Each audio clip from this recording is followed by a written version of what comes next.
dig it? Can you dig it? Can you dig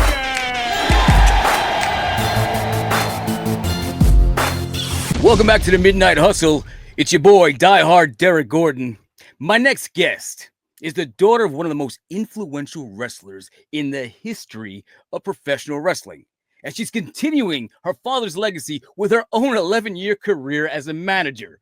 She's also the reason why my wife's been looking at me lately like, when the fuck did you get into blondes? What's all this about? But slow down, okay? Ladies and gentlemen, give it up for the daughter of the Dynamite Kid, the Dynamite Doll herself, Bronwyne Billington. What's going on, girl? Oh, I love that entrance. Hello, thank you.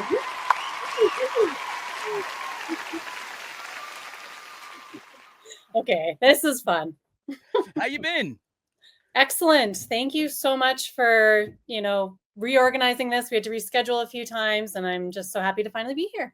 I want to say we've been chasing each other around for about 8 months now, give or take. Yeah, yes. but it finally worked out. This winter's been crazy for me, so I appreciate you understanding. No worries.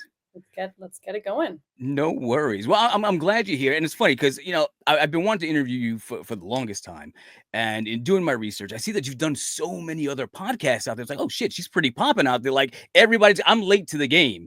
And the funny thing is, like, I'm watching them just to do some research and some recon on the back end, and I see how humble and kind and giving you are in all of these podcasts. And I know you won't say this, but I will. These fucking marks out there are asking the same ridiculous questions. They don't realize that your father entered the WWE like in 1985. You were born in 84. And they're like, so Bronwyne, what was it like at WrestleMania 2? And I'm like, I know. I wasn't even making memories then. But you've got the patience of a saint. So I appreciate you coming out here. I promise there won't be any dumbass questions like that. I want to keep them specific to you. Obviously, we want to talk about your dad's legacy, but let's talk about you. I mean, you've got a career right now of your own. You've been doing it for 11 years, working as a manager in the business. I think you're going under the name, is it Dolly Manson now? Yes. How's that working out for you? Oh my gosh, it's amazing. And, we're really busy and just getting a lot of things going. And that's why I had to reschedule this podcast so many times. So that, I've been traveling more, and since probably the springtime, I've just really picked up steam, and I'm just trying to continue with that and not getting any younger. So I was like, let's do this. Let's, go full force this year. And so it's been working out really well for me. No, that's great. I know you were only working in Canada for a long period of time. Have you gone out of the country yet? Have you been traveling the States or getting bookings with promotions out here? Just the Philadelphia one that I did end of June there. I think that was start of June. We'll call it June. For Battleground Championship Wrestling. So that was kind of I feel like the start of something big, like the momentum going. And, I've been doing a lot of podcasts, and since COVID, I was like, okay, well, what else am I going to do? So I did a bunch of podcasts and was doing local wrestling once wrestling started back up. And then the Battleground Championship Wrestling, I accepted my dad into their kind of like a Hall of Fame that they do for their Philadelphia Heroes of the Spectrum Award. I accepted that. I saw that. That's right. Yeah. And that felt really cool and awesome. And I was just like, okay, this is a stepping stone to Hall of Fame essentially. So I just wanted to keep that momentum going and get my name out there as much as I can. But that's the only time I've been to the States so far. Unfortunately, I'm a little bit expensive because I'm in Canada to fly me out. But that's why I'm like, okay, well, I got to get my name out there. I got to work more. I got to, and then, then I'm more worth it when they fly me in. So you're just working as a manager. You're not necessarily in the ring, having matches, taking bumps or anything like that now, are you? Correct. Yeah. Just a manager. Okay. And how's that working out? Was it the Manson family? I'm guessing that's a spin-off of Charles Manson and your love for Marilyn Manson. So yes, I've always been obsessed with Marilyn Manson. He's my number one since junior high, since I was about 12 or 13 years old. And I started working with a wrestler who he goes by Moondog Manson, and he's been going by that for many, many years, 27 years.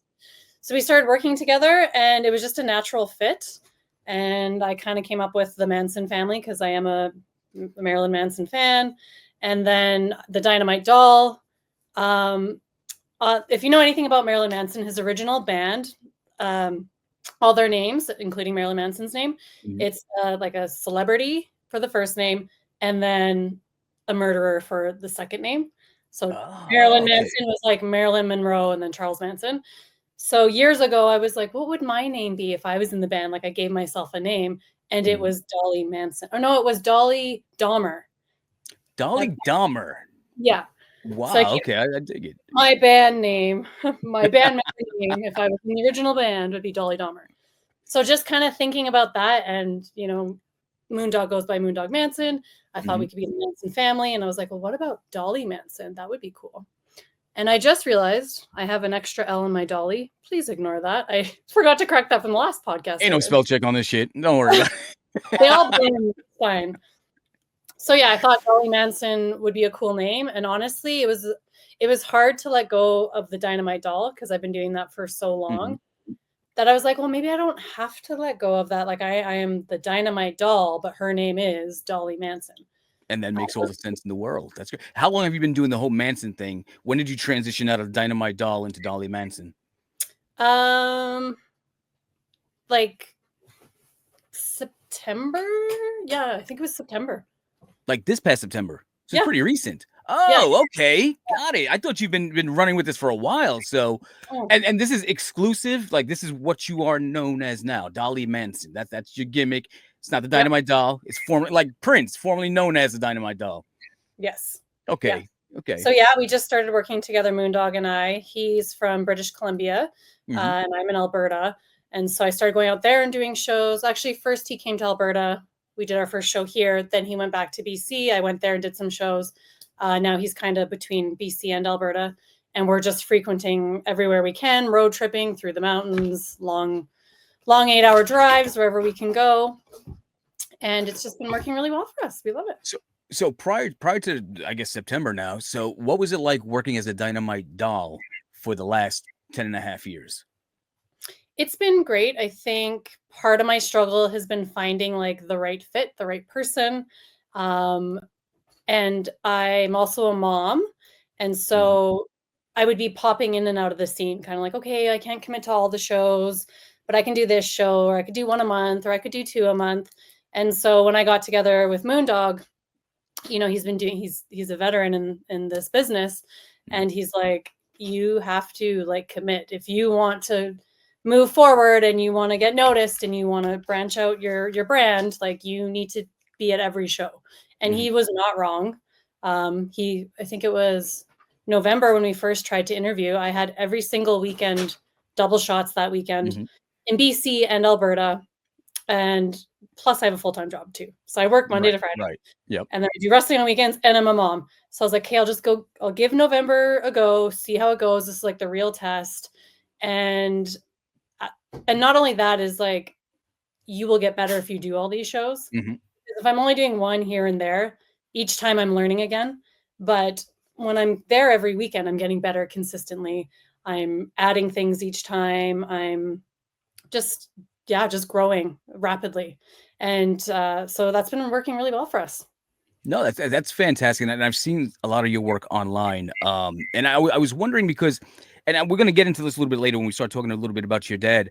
But the correlation between you being the daughter of the Dynamite Kid and them seeing you perform, they have a certain level of expectation. Like, what are you doing to preserve his legacy? How are you making it different? How are you making it your own? And sometimes the kids of wrestlers will go out there and literally just cling on to the name, but like, I'm spawn of that dude. Like, you know who I am. You knew him, right? Now you're my fan. And it doesn't necessarily work like that. So for you to start developing and building on your own legacy, especially when the WWE and WWE, if you're listening, it's me saying this, it's not her, but they've done a piss poor job at keeping your father's name alive. They don't realize that it was the British Bulldogs that changed the game of professional wrestling as a team. And even though that Davey Boy went off and he had a very successful career and obviously a Hall of Fame career later on as a singles, they always forget the beginning. They always forget how the Bulldogs and the Hart Foundation changed the game when they were in the ring, how people saw those matches who may not have been exposed to his work in Japan against Tiger Mask or even Brett out there, or everybody else that he worked at overseas. But it's like they've forgotten who he was. Yep. And to remind them today, like, hey, British Davey Boy Smith just wasn't a solo act. He was part of a team. By the way, this is his daughter. Have you seen his work? Well, now watch her work. And it just becomes so muddled. But the fact that you've gone out there and you've continued, one, keeping his name alive and strong, keeping everything that he did in the business healthy out there so the fans can relish in that for years to come, but then making something of your own. Yeah. What were your expectations? What were some of your struggles early on? So I think, to be honest, I don't know what my struggles were early on, but me branching out into like my own character has actually been like the most success that I've had so far. So I think I was scared to, I mean, the whole point is part of it is keeping my dad's legacy alive.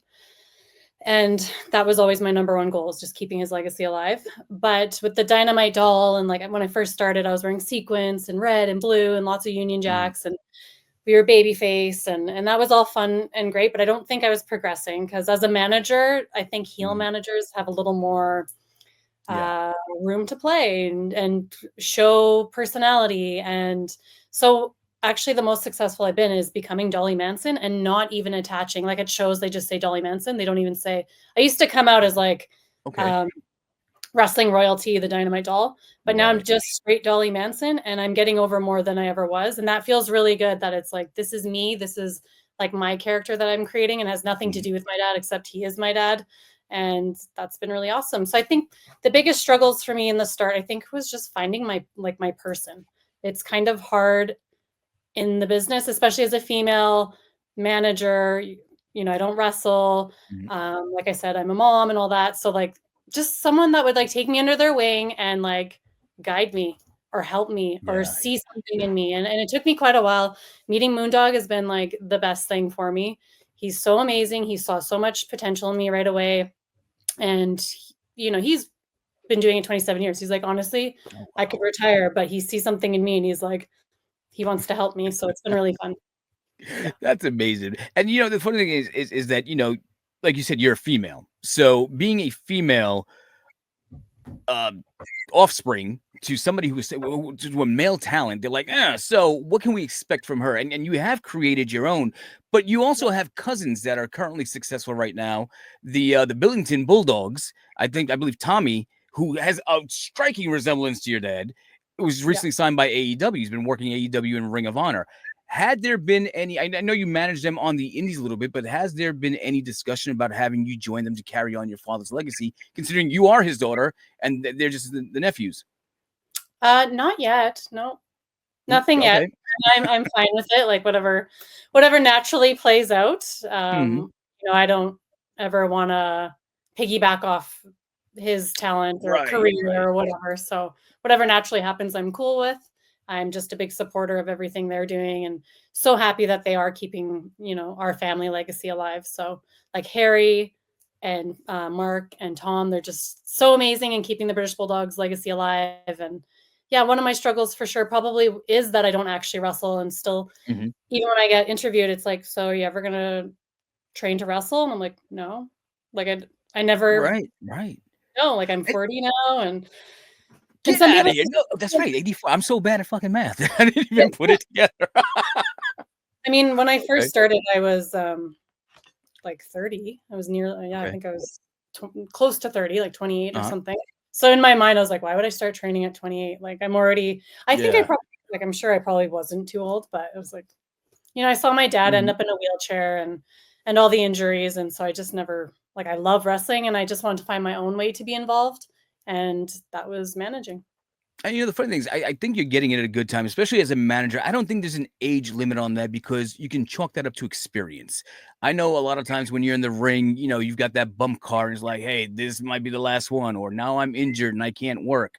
But as a manager, again, you've been doing it for 11 years. You bring knowledge, you bring legacy to the game.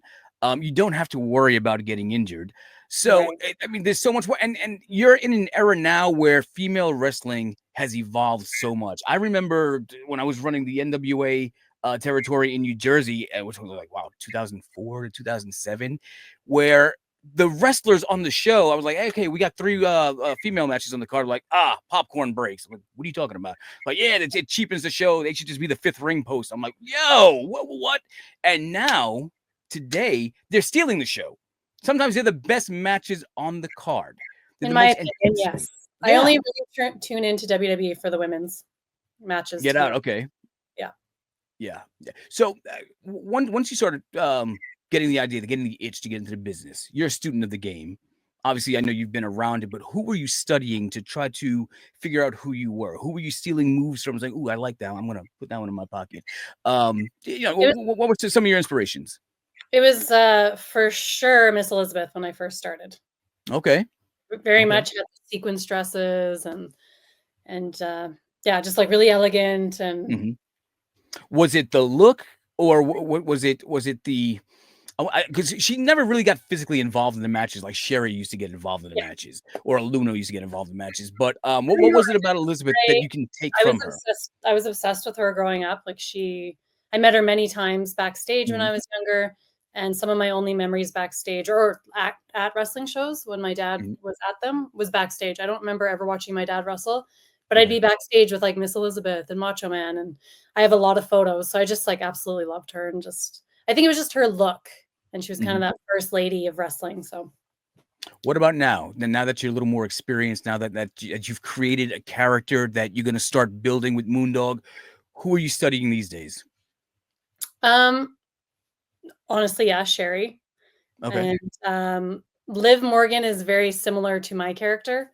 So I'm watching her a lot. I absolutely love her. Even though she's not managing, like she's a wrestler, but facial expressions, the way she walks, like her style, our styles are very similar. Yeah. What do you think is your instant connection with the fans? Obviously, the ones who don't know, like, younger fans, teenage fans, this generation of wrestling who may not necessarily know the legacy of your dad's work and where you come from. But what are you doing differently to connect with them so that they remember the character that you've developed? I think I'm trying to bring like comedy to it. And I've had So it's not dark. It's dark, but in a comedic way. Yeah, like I'm kind of a dumb blonde. So I do bad things, but I'm kind of like ditzy and I have daddy issues. Like that's kind of my character that I go off of. I was told at the last show that I did, they're like, you bring so much to the show, like especially with the lack of females. This is local shows in Calgary. They're like, your comedy is awesome. And it just felt so good to hear that from the fans that go to every single show. And in Hollywood, they talk about Nepo babies. They're like, oh, you're only here because your dad or your mom is in the business. And it's so easy for you to get in. Do you feel like there was any resentment because of where you came from? Or do you feel like you still had to earn your stripes? Like your dad wasn't there to say, hey, it's my daughter. Make sure you get her over on the card. Make sure that she's getting booked every week. You really had to grind on your own. But because you had the name, was there any resentment? Be like, oh, it must be easy for her. She knows everybody in the business already. I don't think there was like resentment, but I think it was more like I was really hard on myself, or I still am hard on myself because I don't wrestle or because my dad is who he is. I feel like I have more to prove because I want to be like fully accepted. Like, oh, she actually contributes to the show. She, she's passionate about it. She's knowledgeable, or she doesn't just show up once a month like I was originally. Like she's putting in her time, putting in the work. She's sacrificing. And so I think the hardest part has just been like, me judging myself. So and sometimes you could be your own worst enemy, especially if you're thinking that you have to live up to a particular expectation because of where you come from, as opposed to owning it yourself. But on the flip side of that coin, I mean, there are spawn out there who actually live off of the legacy itself. And it's sad because, they're out there, and it's a great thing to tribute your parent, who's no longer with us. I'm not saying you, I'm saying in general, there are other kids of wrestlers out there, but they cling on to that legacy so much that they forget to develop themselves. So when they try to get into the business, they spend so much time saying, oh, remember the matches, remember this, and I got an IP deal for them and merchandise and this, that, the other thing. Like, but who are you? What have you done? What do you want to do with yourself? And you kind of get lost in that. And then I see it a lot out there, and I'm like, oh, so who are you? Like, oh, I'm the father. Excuse me, I'm the son or daughter of XYZ wrestler. I'm like, oh, cool. And what are your aspirations? I don't have anything. I just like doing this shit and getting it for free places. And I'm like, that's Oh not yeah, good. I see it all the time. And so when I first started my dad's Instagram page, Mm-hmm.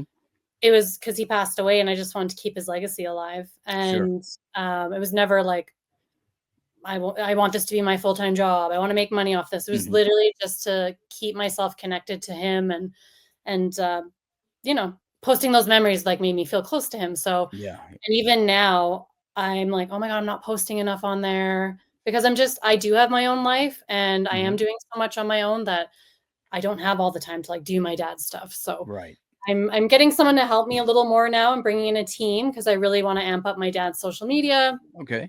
like that, because I just don't have the time, and I'm not obsessed like unhealth in an unhealthy way. I want to Yeah. keep Yeah. legacy alive because that's important to me, but I don't want to obsess about it, and I'm so much more than that. So And that's the thing is like you can only do so much with what you have.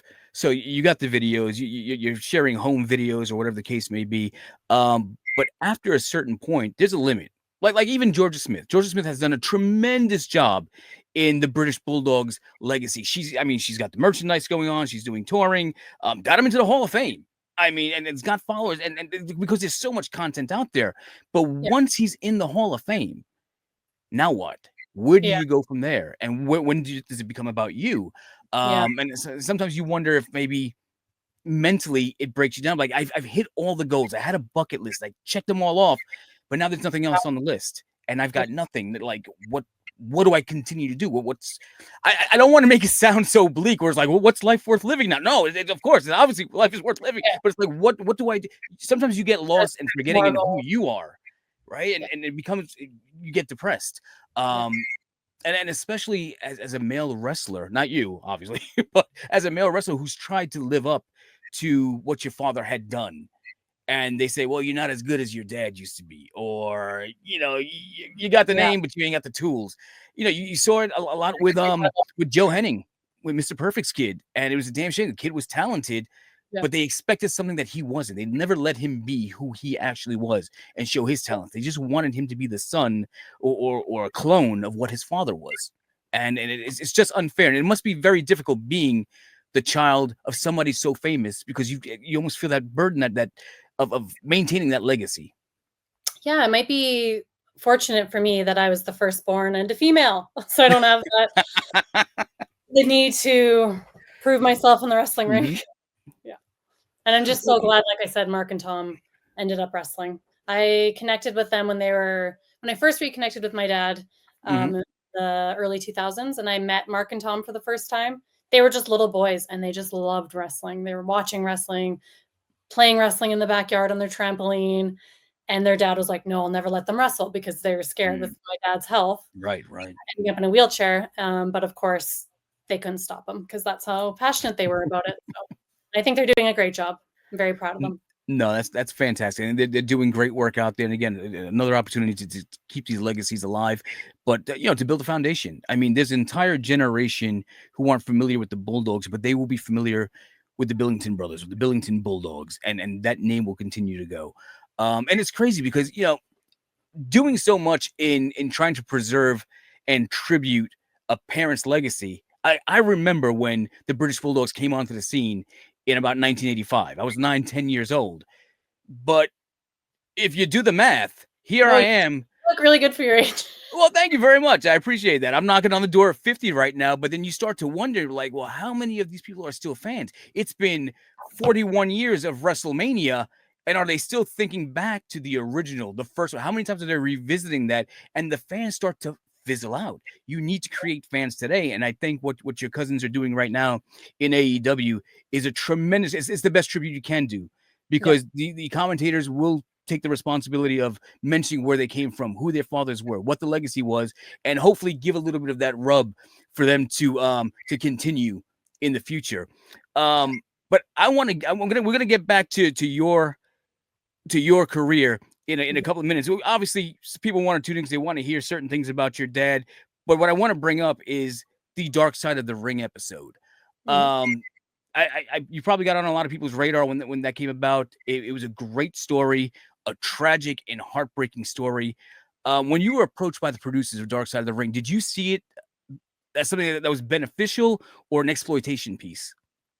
No, we were immediately interested in doing it, but Mhm. just had that little bit of fear of how the editing process would go. And, of course, it's not like this perfect story. So we knew Mhm. that it would be bringing some negative stuff to light. So we're just a little worried about that or how people would take that. But we were pretty adamant on, being truthful. And we thought that there was a powerful story there to tell regardless. And I think it came off really well. It did. It did. And Especially the sometimes, ending, like, it all tied in together, and yeah, we yeah. were really happy with it. I know there had been criticisms in the past with other episodes where they say that the producers had taken liberties in editing to tell a juicier piece, to tell a story. And they're like, well, that's not what I said, or they've taken it out of context. Did you Cut it up. find any inconsistencies with your story? No, not at all. I felt like they really worked with us. Mhm. I think maybe right off the bat, 'cause we told them our concerns, and Mhm. it felt like they really listened to us, and, we would, like, email back and forth, and they're really respectful, so we were happy with that. Was the final product part of the original pitch? I mean, did they promise you something and then they're like, all right, they stuck to their word. That's exactly what they said they were going to do. Or did you see anything on there like, you get a little bit? Yeah, they said that they would kinda tie it together at the end, like, with me and my dad Mhm. reconnecting, and then, my mom's whole mission was, just bringing awareness to CTE, and so they really did Yeah, that, which yeah. we thought. The only thing that would have been off is, like, a little bit of the acting stuff that's like, "Well, that's not how it was," but Luckily, it's that's in the shadows. It's good. It's not too. yeah, yeah, just the acting. you know, um, Considering that you were a child when you had the split with your dad, so to speak, and you weren't really of age to remember or to develop memories about his heyday in the WWE. Um, does it bother you when you hear these negative stories or these harsh tales about the ribber that he was, or the sometimes quote unquote bully that he was in the ring? How do you accept something like that? It's hard to defend because you Yeah, knew the man, but you knew a different guy outside of the ring. yeah, You knew him as dad, not as the Dynamite Kid. yes, But people tell these stories, and they're legendary stories. If anything, maybe even over his matches, the stories will live on forever. yes. How is it dealing with those stories? Um, they're not nice for me to hear, especially, like, being a mom, and I'm such a, Mhm, like, sweet, kind, compassionate person. But I know I don't like the word bully, so that word is, like, kinda overused and mhm, untrue because I do feel like it was a time or a sign of the era, 'cause mhm. ribs were big then, everyone was doing these ridiculous ribs in the locker room, and I don't feel like it's like Right. that anymore, at least, like, WWE Mhm. level. So, yeah, it's hard for me to listen to, and I just kinda don't really reply or engage with those stories. Yeah, yeah. It's funny because when you hear about the Dynamite Kid, you always hear about the heat that he had, and it's like you said, it wasn't like he was bullying people and throwing them out. He was Yeah, ribbing them, but his ribs went too. They were legendary ribs. I mean, yeah. cutting people's legs up or handcuffing their Halliburtons to a sewer pipe or whatever. That's funny. It's funny shit. Shaving off eyebrows. It's like I do that to That's my true, friends all the time, yeah. and it's to me, it's a good laugh. But Laxatives and stuff like that, I don't really approve of that. I would hate that happening to my child, so right, right. but, again, it was just a time of the sun or how do you say that? What's that? A time of the A sun time, a signs of sign of the time. Sign of the yeah, times. yeah, okay. I'm There like, it "I'm is. thank you." I guess one of the most infamous stories is one of his last stints in WWE, the issue that he had with Jacques Rougeau.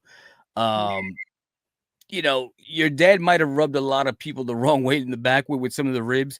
When you go out to, I don't know if you do a lot of conventions or in the 11 years that you've been in the business, have you encountered any of these old school talents who might have worked with your dad and they're like, that motherfucker really, really just cut my pants in half and I had to go went to the airport with one leg in my pants. It's fucked. yeah. Not totally yet, besides, Okay. like, Stampede wrestlers that I see in Calgary. I went on the Jericho cruise 2 years ago, and there's some old names there, but we didn't talk about my dad. Like Okay. Hacksaw Jim Duggan was there, and so yeah, I was like, "Hey, I met you when I was a kid," but I only got a moment to talk to him. So Yeah. it was they were doing a live podcast. He was sitting, and then I was like trying to talk to him, and then he had to get up and go do the Yeah. podcast. I didn't really get to engage with him too much, but I am hoping to be in Vegas in April, so you never know. Maybe I'll run into I those was types gonna of ask you about that. My son's been twisting my arm. It's like, Dad, let's go to Mania. I was like, dude, have you seen those fucking prices? Nah. But well, he's I'm like, gonna go to, this. like, the WrestleCon, not Yeah, Mania. so WrestleCon, you know what? We want to go for the indie shows that are out there because Yes, WrestleMania exactly. takes up the entire town for Yeah, an entire week, and if you can't yeah, go to the it's grandest Vegas. stage of them all, go see the smaller shows and support local talent, support independent talent because those are the future stars of future WrestleManias is the way I see it. So I Okay. hope that you're out there. I love indie wrestling, yeah. I should be Yeah. there with Black Okay. Dahlia. I want to talk to you about the Black Dahlia. I had her on the podcast a couple of months ago. Funny as hell. You see the ass on this girl? I mean, it's ridiculous. Her I know. story about what is it, CRPS? Yeah, Or CPRS? sure, yeah. She is an amazing, and a very inspirational talent for everything she went through, living in her car, shitting in a McDonald's cup with that ass. I don't know how you shit in the cup. That's ridiculous. But look at her getting back into the ring. She never thought she'd walk again. And here she is back in the business. Yeah. Her and her guy just out there killing it up. And now I hear that you two are pairing up and that there's some, I don't know, Dolly Manson and Black Dahlia in the future. What are we looking at? What's the scoop? Yeah, so this is why I need to get over to the States. It didn't pan out. Something was supposed to work out in, I think it was November. Uh-huh. Yeah, November, but it just didn't pan out. And I'm like, that's okay. We're gonna have lots of opportunities. And I'm working on myself and my career here. You're doing your thing there. And then Mm-hmm. when we get together, it's gonna be stronger. But so we're hoping by April at least, we'll meet Okay. up at WrestleCon. We were together at the Battleground Championship Wrestling. That was the first time we met in person. And so we were brought out by like the same agent. And so we were at the table together and just doing our thing, filming, recording, and like just had the best weekend. We're at the same hotel, our rooms were next to each other. And after that weekend, we're just like, okay, we're inseparable. Like we have to, we got to keep working on this. She wants to come to Canada and do some training here. And I'm like, you can stay with me whenever you want. Like I'm here, train with all the people I know. We can travel to BC, do shows there. And so, yeah, we just want to do this thing. What was the attraction between personalities? Like how did you guys click and know that, there's some gold here? I first found her on Twitter. Mm-hmm. I think Jericho had tweeted her, and yeah, it was just this beautiful girl, and she had this story. So I started following it, and it really spoke to me just because of my dad's wrestling injuries and how he was in a wheelchair, and she ended up in a wheelchair. But with my dad, he was kind of ashamed once he ended up in a wheelchair and his body wasn't the same anymore. Mm-hmm. Whereas she was still young and she was like so motivated to get back in that ring, and that just really inspired me. And so I was just always like retweeting her and like, yes, I love this girl's story. I was just like her cheerleader from all the way from Canada, and just seeing it progress. And then we kind of became more friends, like talking and Instagram and Facebook. And yeah, just, I don't know. I'm not sure. She says I'm a girl's girl, and I'm really into just like making other girls feel good, because I feel like there's not a lot of that or enough of that in the business, is like lifting each other up. A lot of people are just like breaking each other down and everyone's competition, and that's like not who I am at all. It's a very competitive business. I mean, I'm not in the wrestling business now, but I started the business back in 92. And back then it was different than it is now. If you had something that was special, as long as you made it stand out. I knew I was too, I managed for a little while. And ironically, the first time that I managed this team called the Darkside Demons. And we came out to the Marilyn Manson song. Which one? The cover to Sweet Dreams. Nice. And I wasn't familiar with Marilyn Manson at the time, but I stopped in my chest like, oh, this shit hits. I like this. And it was great stuff. That was the first song that ever got me into him, because it was on the Big Shiny CD. Uh-huh. Yeah, no, it's a great song. Got into Manson back then. But like I was saying, like I had to find something that was different. And this is right before the explosion and the birth of the internet. So I was like, well, you're too short to be a wrestler, so use your mouth and master your interview skills, master playing with the emotions of the fans out there.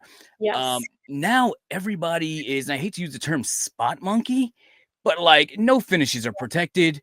Everybody's doing moves like they're a human video game, and I'm like, this is not good. I'm so glad that I'm not trying to break into the business now, but at the same time, back then it was word of mouth, talking shit about you behind your back, burying you or something like that to a promoter. Yeah. Now it's like I almost have to kill myself in the ring to outshine you, and there's nothing special about it. So from female perspective there, especially being a manager, to get that spot on a card, what are you doing to sell yourself to promoters to say, listen, you need me because here's what I bring and here's how I'm not knocking somebody else down or taking their spot, but here's what makes me different from the next girl? I think Moondog Manson and he's taught me this is, to work the crowd. And that's what we're focusing on. We're not focusing on these. A lot of people are wrestling as if they're on TV, like these big high spots, and we're concentrated on the crowd. So we're working the crowd. So I think that's what we bring. A couple of months ago, I had done this thing called Anatomy of a Match, and it was a match at the Boston Gardens, probably around 86, 87, between Jake Roberts and Ricky Steamboat. And I don't know how familiar you are with the old school storylines and stuff like that, but after Jake had DDT'd Ricky Steamboat on the concrete, he comes back and he's House of Fire. They start having the house show loops. And this one in particular was great for a number of reasons. I mean, there's so much that you can learn as a writer, as a storyteller, as a worker, as a heel, as a face. I mean, it's one of the greatest matches I've ever seen. And it was at a house show. But I remember Jake trying to break Ricky's hand with the ring post, but he was focused on a 6-year-old child ringside and forgot about the other 17,000 people in the Boston Gardens. But he's focusing on that kid. As long as that kid cried, everybody was going to hate Jake for making that child, just tearing him up, for giving that kid nightmares. And I feel like that's such a lost art in the business. Right now, people are doing these ridiculous moves. And listen, I love, and I will argue any day of the week, that Will Ospreay is pound for pound the best wrestler on the planet today. He's my favorite. Are you an Ospreay fan? I'm going to meet him on the cruise. I'm going on the cruise on the 30th. On the Jericho cruise? Yeah. He's going to be on it. I'm hoping to meet him. I mean, I just see what he does, and I'm like, shit, is that? I know he's performing for the people in the cheap seats so that they can all get a pop.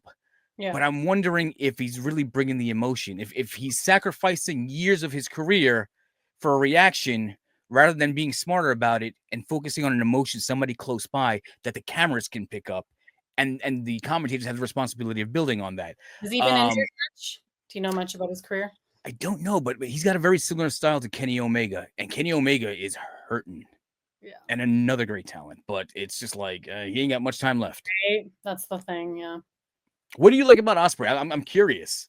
To me, he's one of the only wrestlers I get captivated by his wrestling style. So it's just that UK. Yeah, that's. He brings so much. He's the full package. From the minute he walks through that curtain, his outfit, his ring gear, his robes, how he commands that crowd, how he takes control of the match. Yeah. It's almost like. It's funny because I've always criticized wrestling where I say that it's like two guys go in there and they go in the back and they practice their move sets and they go out there and they do a dance. It's like a tango. But I feel here, if we can loosely use the term realism in professional wrestling, Ospreay almost makes me feel like he goes and he studies tape. Like he's watched what you do. He's prepared for it. He's designed a certain move set to counter exactly what you do.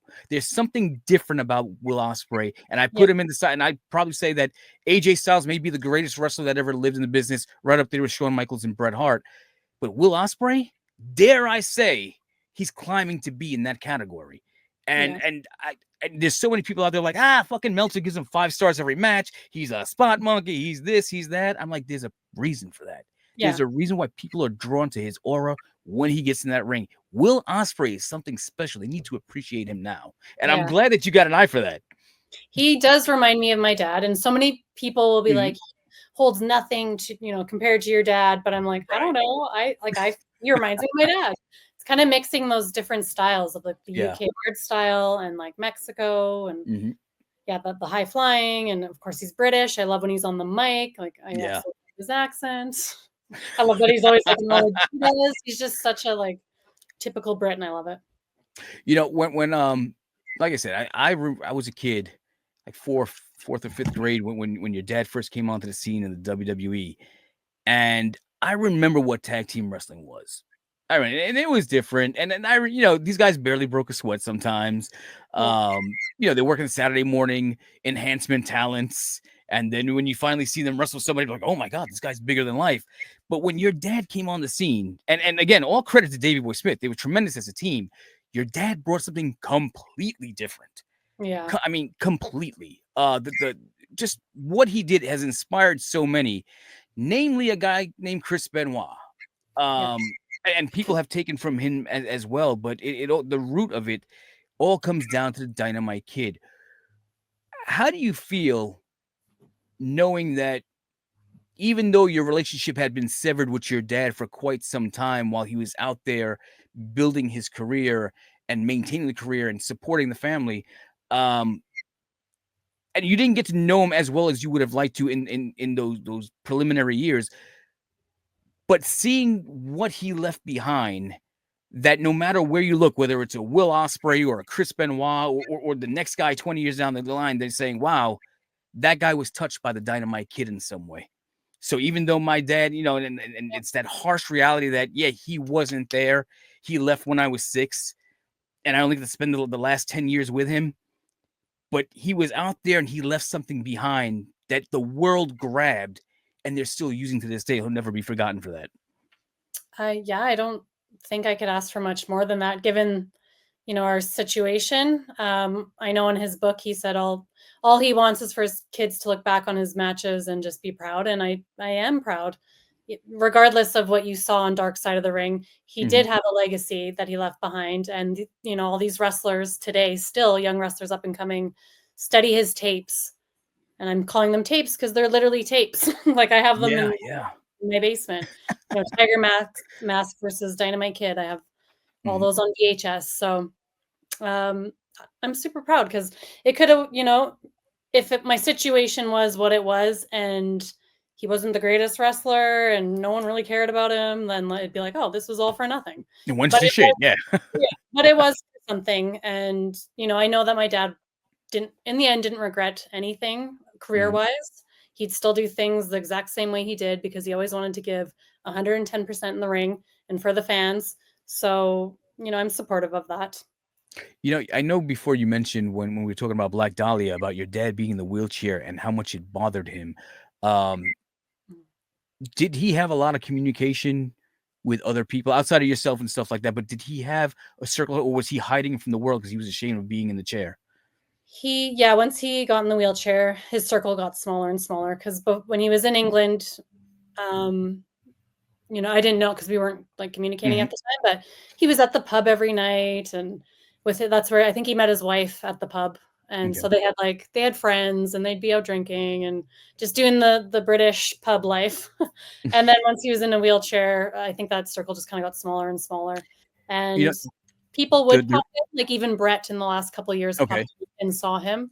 So there was opportunity sometimes. I think, I can't remember if Harry took Brett there or I'm not sure, but I also took my cousin Harry to see my dad. And so there's a few people that popped in, in the last 5 to 10 years. So the reason why I bring that up is because I had a very brief encounter with your dad. It wasn't even very brief. It was literally, we had gotten in contact with the book company that released Pure Dynamite, and he was doing very limited interviews. So me being in the States, him being in England, we're trying to find a time where we can actually have this discussion, promote the book. I want to say this was about 1999 when the book came in, 98, 99. And in the conversations, we had a good conversation for about 45 minutes, and he's telling jokes and he started to pick up and And I remember whoever was in charge of booking him for the show, they were trying to wrap him up. Yeah. And he was getting upset. He was getting upset with them. He's like, I'm telling a fucking story. and it felt like he didn't have a lot of people to talk to. And for a moment there, he was just like having a good time. And some fucking stooge over here just trying to wrap it up and get him to do something else. And that always stuck with me because you always hear the stories, Dynamite Kid ended up alone and this, that, the other thing. I was like, maybe nobody gave him the chance. Maybe he was searching out there to find more people to talk to and just communicate, just to have a casual conversation. And I don't know if he was holding himself back or if it was the politics of, hey, we got to get the book. We got to get as many people on board and get you talking to more people. And, when you're doing the rounds in publicity, every time you do another interview, it's meeting somebody for the first time. And, when you had that gel with somebody, I don't want to say we connected, but we were having a good time in the conversation. Oh, that's and awesome. To hear him be pulled away, it always broke my heart when I think of that. Oh, I don't think I've ever heard him talk that much. So you're lucky. Yeah. It was great.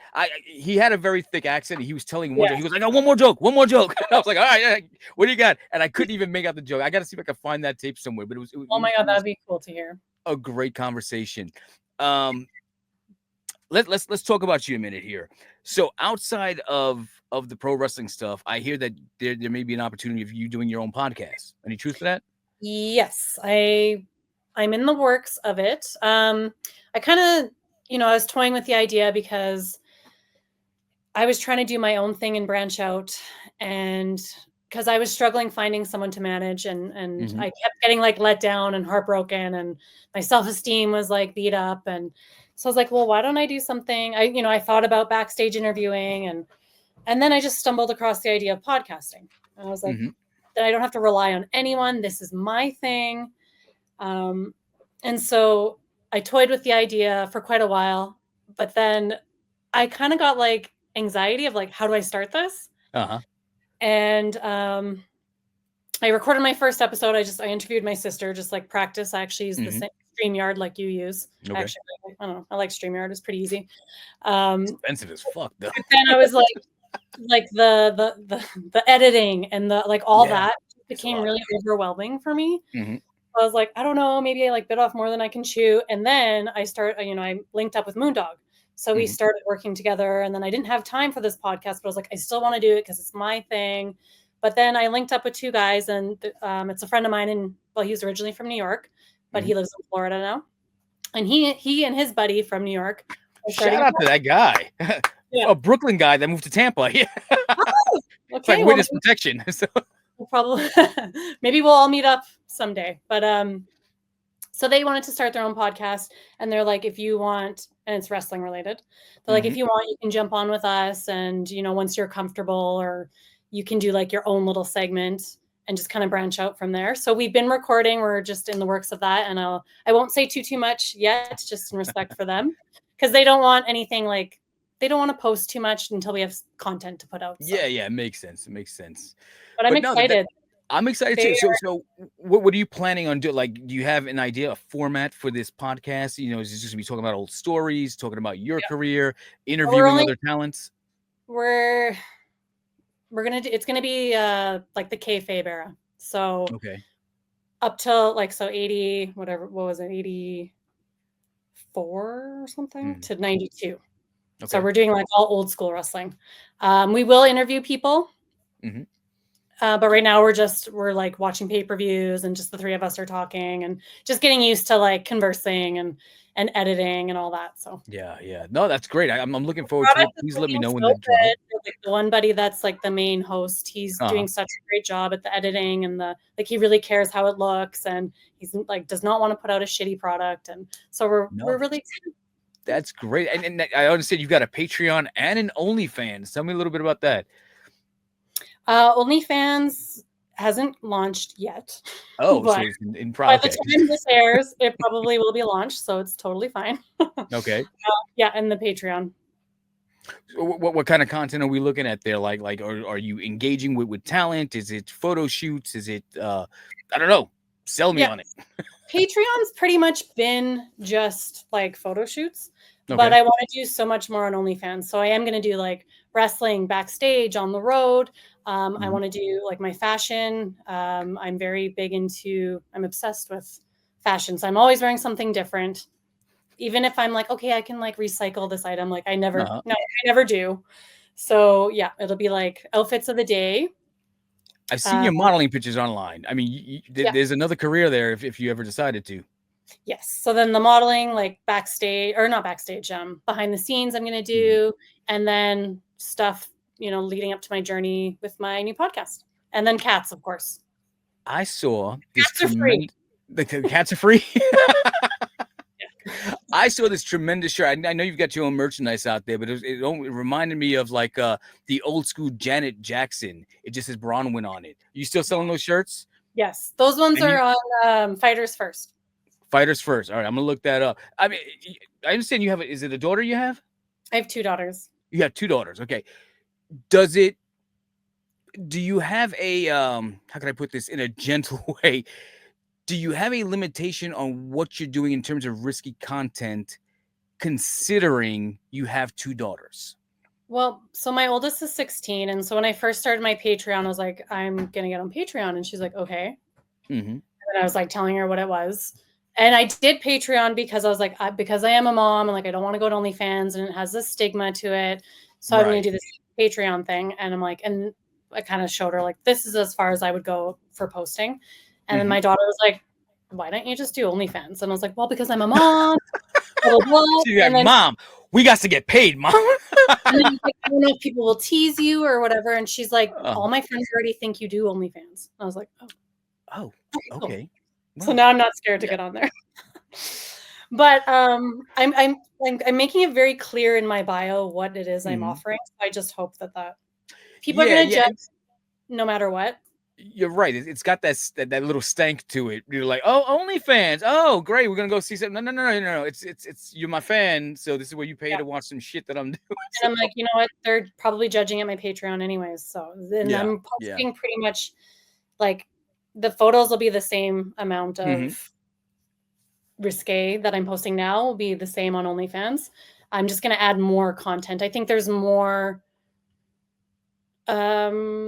reach on OnlyFans. A lot of people don't really know about Patreon. Like I'm doing okay on there, but I feel like Patreon. Everyone's like, why aren't you doing OnlyFans? Why aren't you doing OnlyFans? So because we're in our 40s, it's that age of influence. So when you hear Patreon, you're like, oh, the cosplayers and the gamers and all the other stuff. You're thinking OnlyFans is like, yeah, sign me up. I know what I'm getting. And it's like, all right, they both have a little bit of misconceptions. Yes. Actually, cosplay is something I also want to get into. One of my goals. So. Get out. What are you into? Like anime or some shit? Well, more just like Japanese culture. I don't. My little sister is into anime. I don't actually know a lot of anime, but like, I know like Sailor Moon and like I would like Care Bears, My Little Ponies, like the 80s kind of cartoons. I don't know. I want to try it. Have you thought about doing a crossover collaboration in horror with Black Dahlia?